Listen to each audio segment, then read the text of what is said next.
And we've been talking about healthcare, and I know, frankly, I've been listening. I'm so jealous of Kiara. I can't even imagine like what that's like to not have to like sit around and go, do I want to deal with this nasty infection or pay rent? Like Yep. Yeah. I'm just too blown away on that.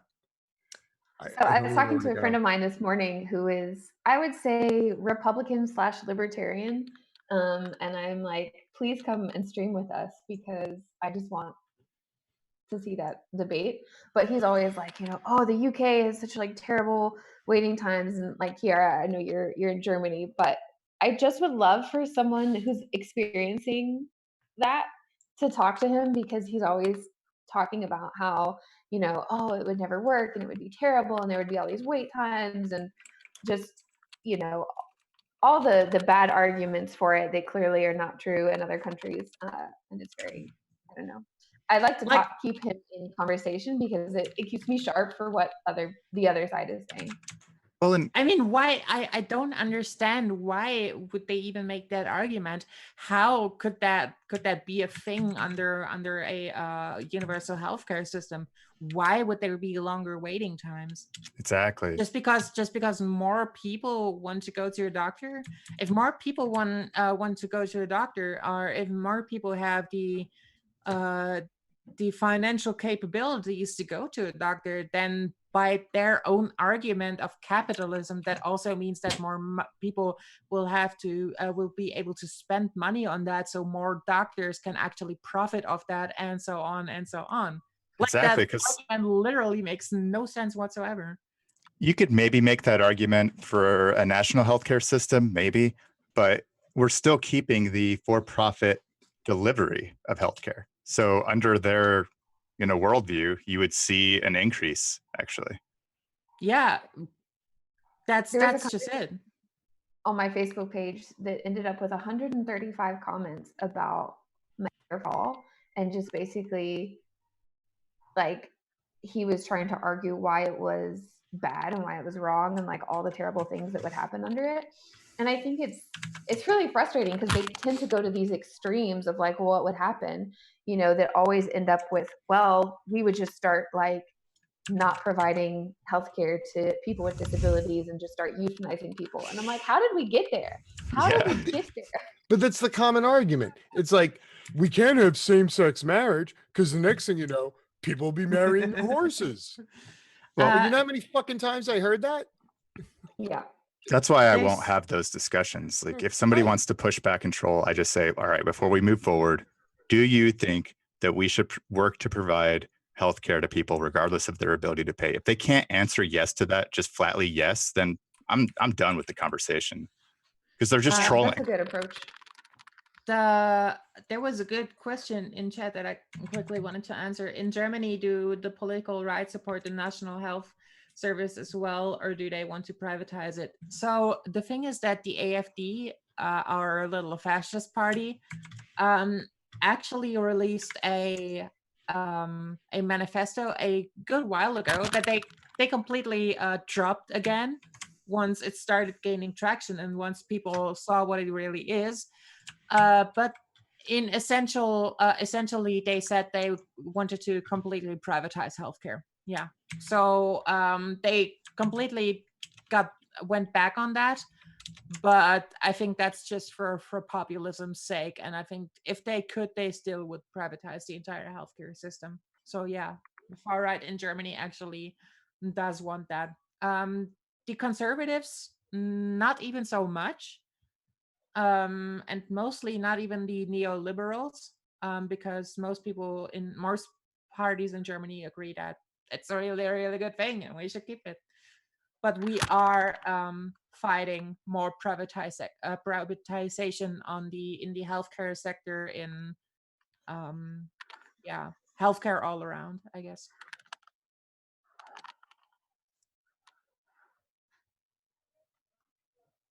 I'm sorry, I'm trying to do traffic control. I also think like one of the things that comes up, when people get freaked out about Medicare for all and go to like far one way, I'm like, we still have so many like structures and systems in place that need to be dealt with. It's like they think Bernie's going to walk in to the White House on day one, Medicare for all is going to happen, and all hell is going to break loose. It's like, no, there's like all these other things that will have to happen and will have to transition in order for our healthcare systems to change. But they just have this like irrational thought towards that change, and that like all these people are going to lose their jobs, health, or like, you know, all these wait times are going to go up, and all of a sudden, you know, we won't have a choice for our medical, you know, coverage and insurance coverage. It's like, that's just not how it's going to work. You You don't know, have a choice now. yeah. I Well, like, don't so I don't get the argument that says we want the right to choose our own medical care. You literally, it's not like you get a job and they're like, oh, we provide medical benefits. And here are 17 different insurance plans that you can choose from 9 different companies. They're like, yeah, we use Aetna, this plan, sign here. mhm. Where's all Yeah, this fucking choice I'm hearing about? I mean, they give you options like gambling options. So like there are 3 choices. There's the minimum deductible plan, which is a higher premium, but you have less deductible, and it's the best plan if you can afford the month to month out of your check. So like if you're making enough money that $250 a month isn't going to affect you adversely, that's the best plan. And then they also offer a plan that basically is nothing, but you don't have any coverage. So yeah, I mean, you have choice about how hard you want to get screwed depending on how much money you have. Yeah. A friend of Yeah. mine just had a really negative experience where she was in the hospital for endometriosis, and her husband had been insured with the company he worked for, and then they let him go, and they were like, oh, as part of your severance, we'll keep you covered for 3 months. Well, they didn't.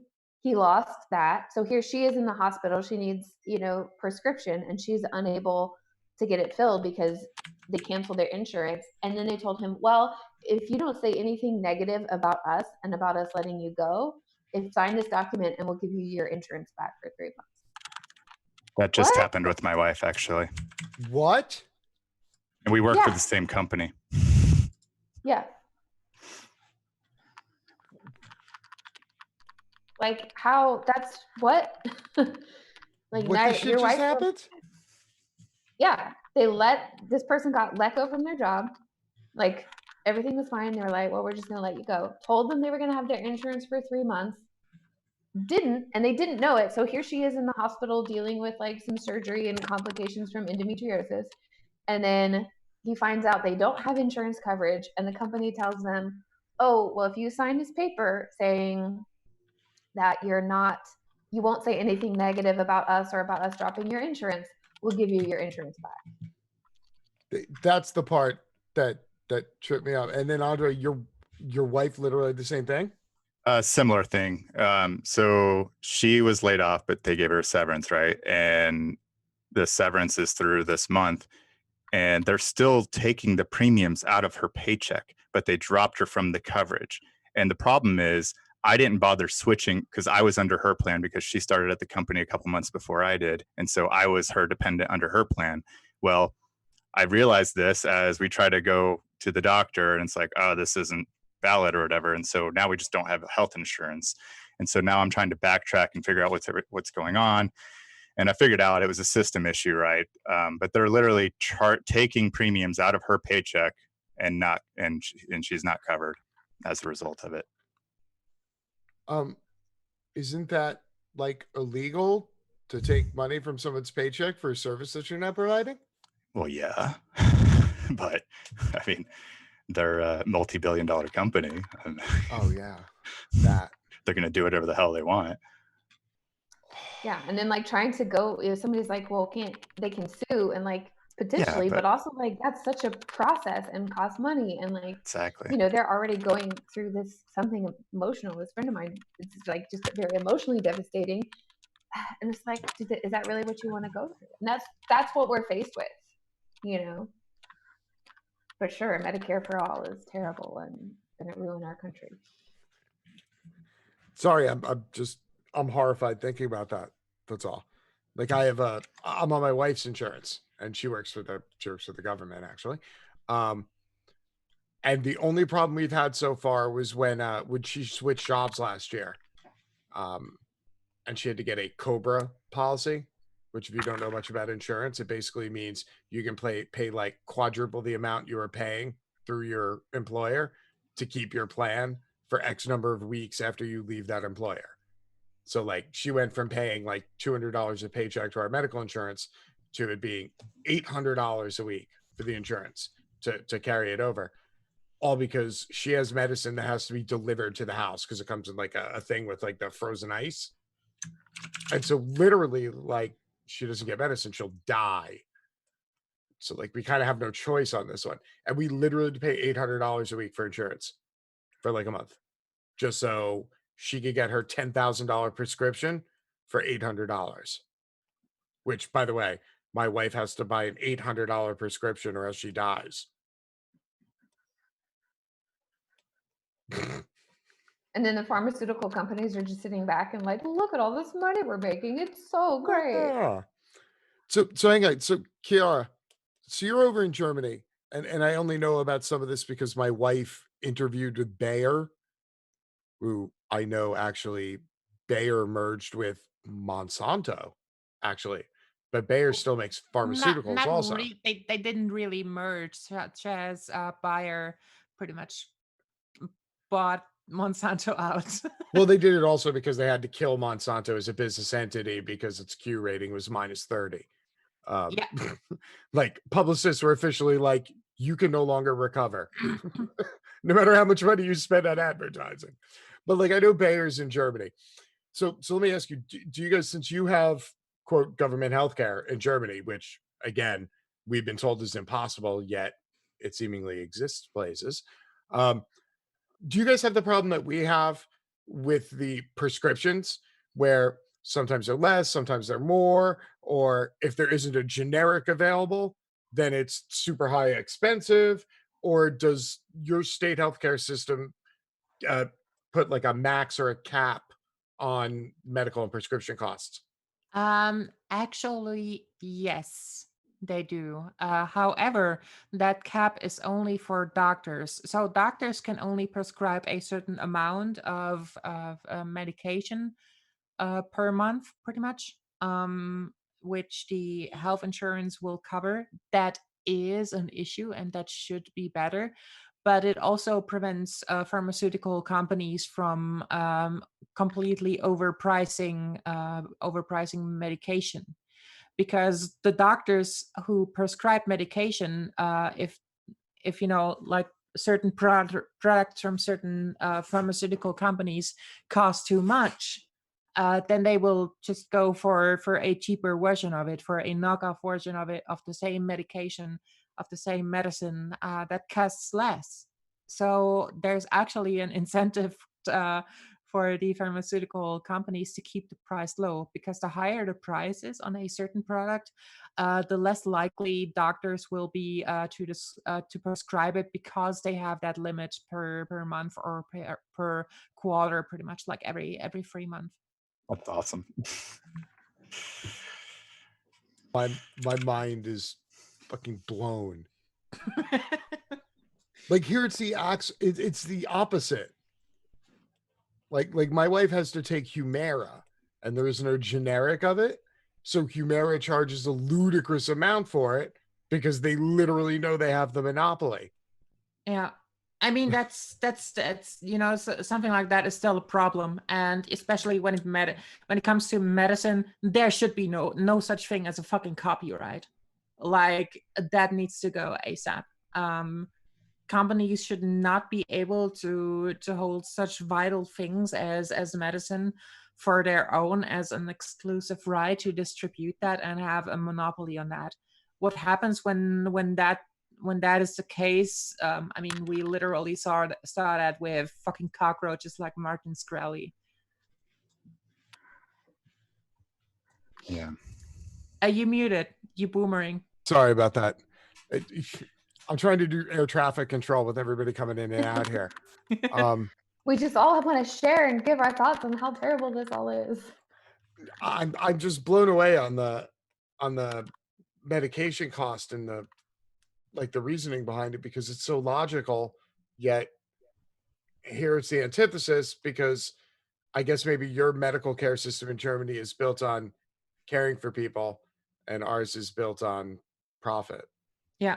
By the way, that's also a good point that Sharina brings on. That in Germany, you like literally when you go to a pharmacy, they will have pretty much most every actual vital thing they will have available, and if they don't have it available, then it will mostly take them a few hours to get it.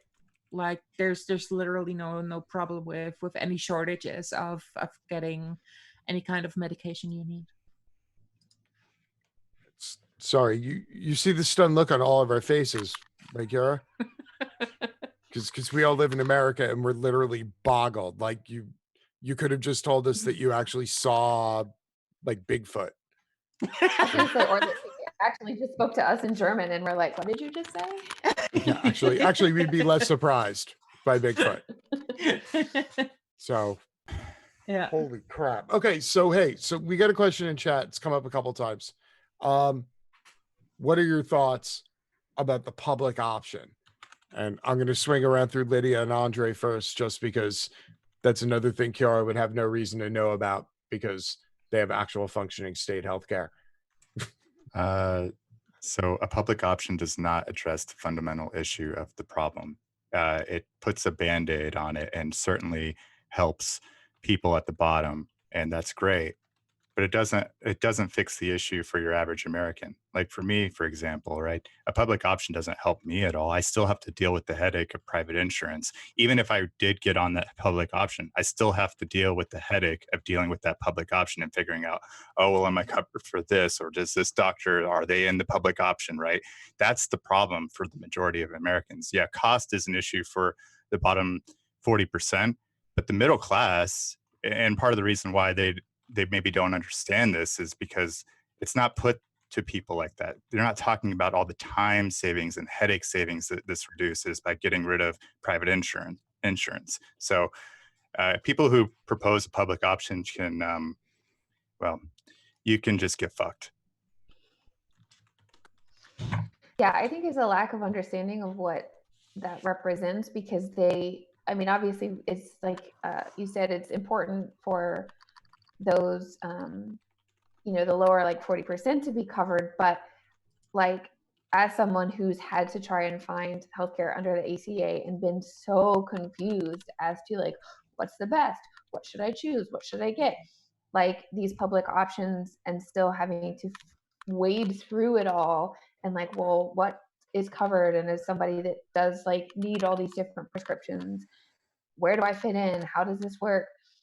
It gets so confusing and overwhelming so quickly, that it's not necessarily going to fix, like public options aren't necessarily going to fix the problems that many people face, even that could potentially quote unquote afford healthcare, because you really can't. Because even when I was making like 35, which I mean it's not a lot, but it's more than like maybe lower middle class, I guess, I still was struggling to pay for my healthcare, my health insurance, because I had to have the like cheapest of the cheap options, and still paying for rent and car and Yeah, and like then you have all a the other things. $10,000 deductible that you have to burn through. Yeah.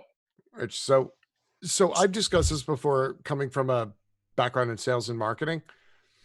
There's a term in sales and marketing called a breakage system.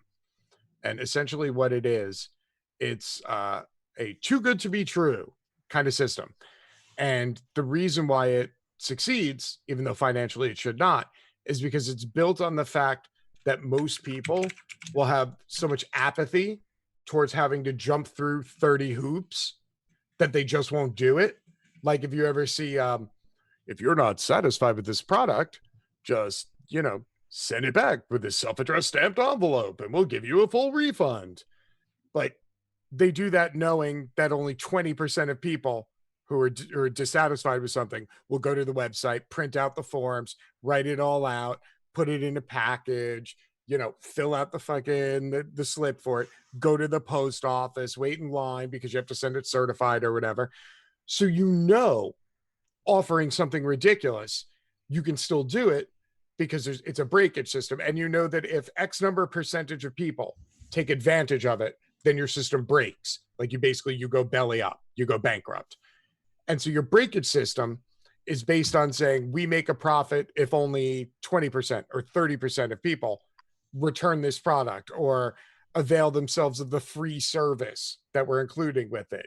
Like buy carpet in your living room, get free tile in your kitchen. But how many people are actually going to want to rip up their kitchen? So you can afford to give it away.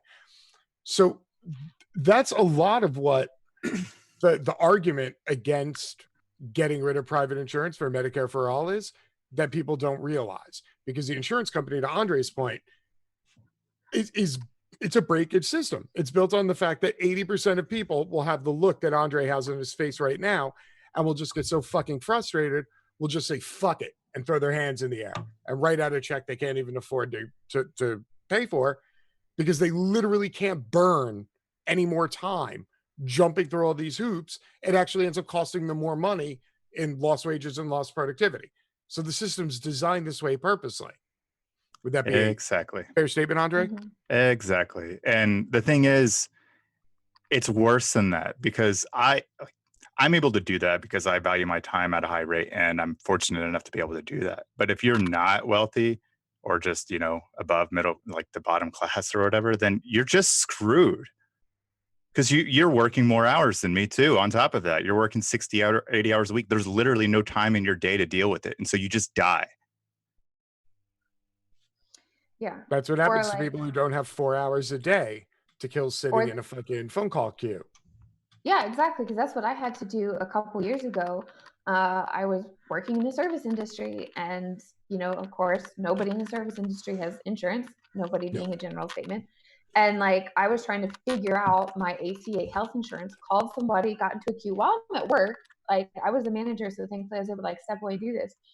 Talk to somebody who canceled my health insurance. That's not what I wanted. I was trying to figure out a better one. So then I called back once I realized what happened. And they're like, oh, well, your insurance has been canceled and now we can't do this other thing because we canceled your health insurance. And I was like, I'm sorry, what? That's not what I wanted. And so I had to spend like 2 days off the phone, like crying, upset, because someone I had talked to through the ACA had just canceled my insurance because they didn't understand what I was asking. Like, we shouldn't also be there. And then they were like, oh, well, because it's canceled, we can't bring you back on now. It was nonsense. And I spent a lot of time, like you said, work hours dealing with this, which I was able to do in the position I was in. But most people don't have that time. And if their insurance is canceled, they're screwed. Like, thankfully, they had a record of the guy doing that. And they're like, oh, okay, well, we can go back and change this for you. But That's crazy, it was though. awful. Hey, Kiara, Yep. does your state medical insurance ever just randomly get canceled? Nope. No, are you sure? I Actually, hate you. yeah, No, pretty sure. Actually, there's a good example in that. Like I had to move recently, and I'm living off welfare. So I had to fill in a new application because if you move, you have to fill in a new application if you move to another city, if you move to another district. And so I filled that in February, and so from February on, because I put in the application in February, it counts from February on.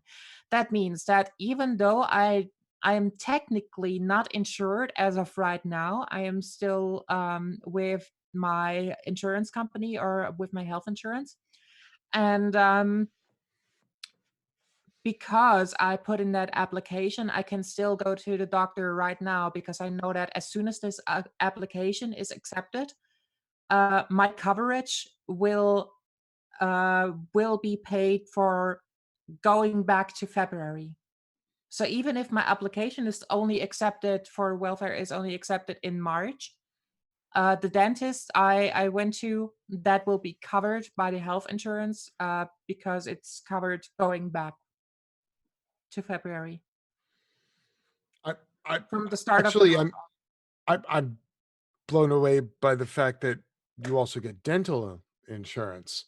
Oh yeah, Here in the pretty much States, everything. we don't consider it important. Like dental insurance is separate from medical insurance, and it's by ratio much more expensive, and by Yeah. ratio covers a lot less because apparently we view health as important, but if the thing that's located in between all of your sensory organs and your brain gets all jacked up, yeah, we don't do that. That's different insurance here. Yeah. Yeah, like we that's not a thing at all. Like I mean it's they're actually you have to have a you have to make a special insurance for covering to get your teeth exchanged. I'm You sorry, know, like exchanged? your teeth exchanged in terms of, you know, when you literally have no teeth and you need a new set of teeth or something, you know. Like dentures. Yeah, exactly. When that Oh. happens, that is not covered by the normal insurance, and that has to be with an additional insurance. But other than that, every visit to the dentist, everything that the dentist can do beyond that, beyond literally putting in new teeth, for teeth, kind of everything beyond that is covered pretty much. Holy crap. So I got my very front tooth here Mhm. is 100% fake. I Yeah. knocked it out when I was like 8 years old. It got cracked. And Oh, so for like as I got children, it's older, it mostly fell down. covered. Oh, children are mostly covered. Yeah, mine was I basically got it when I was like 8, 9 years old. I broke it and they basically ground it down and they made kind of like a fake tooth out of almost Mhm. like the same stuff you would make the fillings out of. And they were like, Yeah. "Oh, you'll get a permanent one when you get older." You know, and then I got like a like one that kind of latched onto it, but it finally snapped like the bone in my jaw, like all the way up in the top of my jaw. Like the bone got old and died, and it finally snapped. And I had to get an implant. And the process took 6 visits over the course of a year because I had to have surgery to extract it all. Then I had surgery where they put stuff in it and form it up, and they wait for it to like fully harden into bone. Yeah. And then they insert the large fucking screw into your head, and then they wait like 3 months more, and then they put the piece on. So the whole thing ran me about 9 grand, about $9,000. And almost none of it is covered by insurance because it's considered like elective, as if it's a beauty thing. Like, oh, you want to have nice teeth. We're not going to cover that. And I'm like, I literally talk for a living. The fuck you think I'm going to do with no middle teeth? That's not a thing. Yeah. 9 grand, my insurance covered less than 8% of it. I think in emergencies like that, in case of accidents like that, the health insurance is actually covering that in Germany. What the? It's just like, you know, with age, when you lose teeth or something, then it's often a different thing. But I think with accidents, the insurance actually covers that. So how the hell is it I keep hearing we can't have fucking state health care? Is the tax rate in It's- Germany like 90%? I don't understand it either, but that's like one of the reasons I would literally never ever move to the USA, because I really like my healthcare.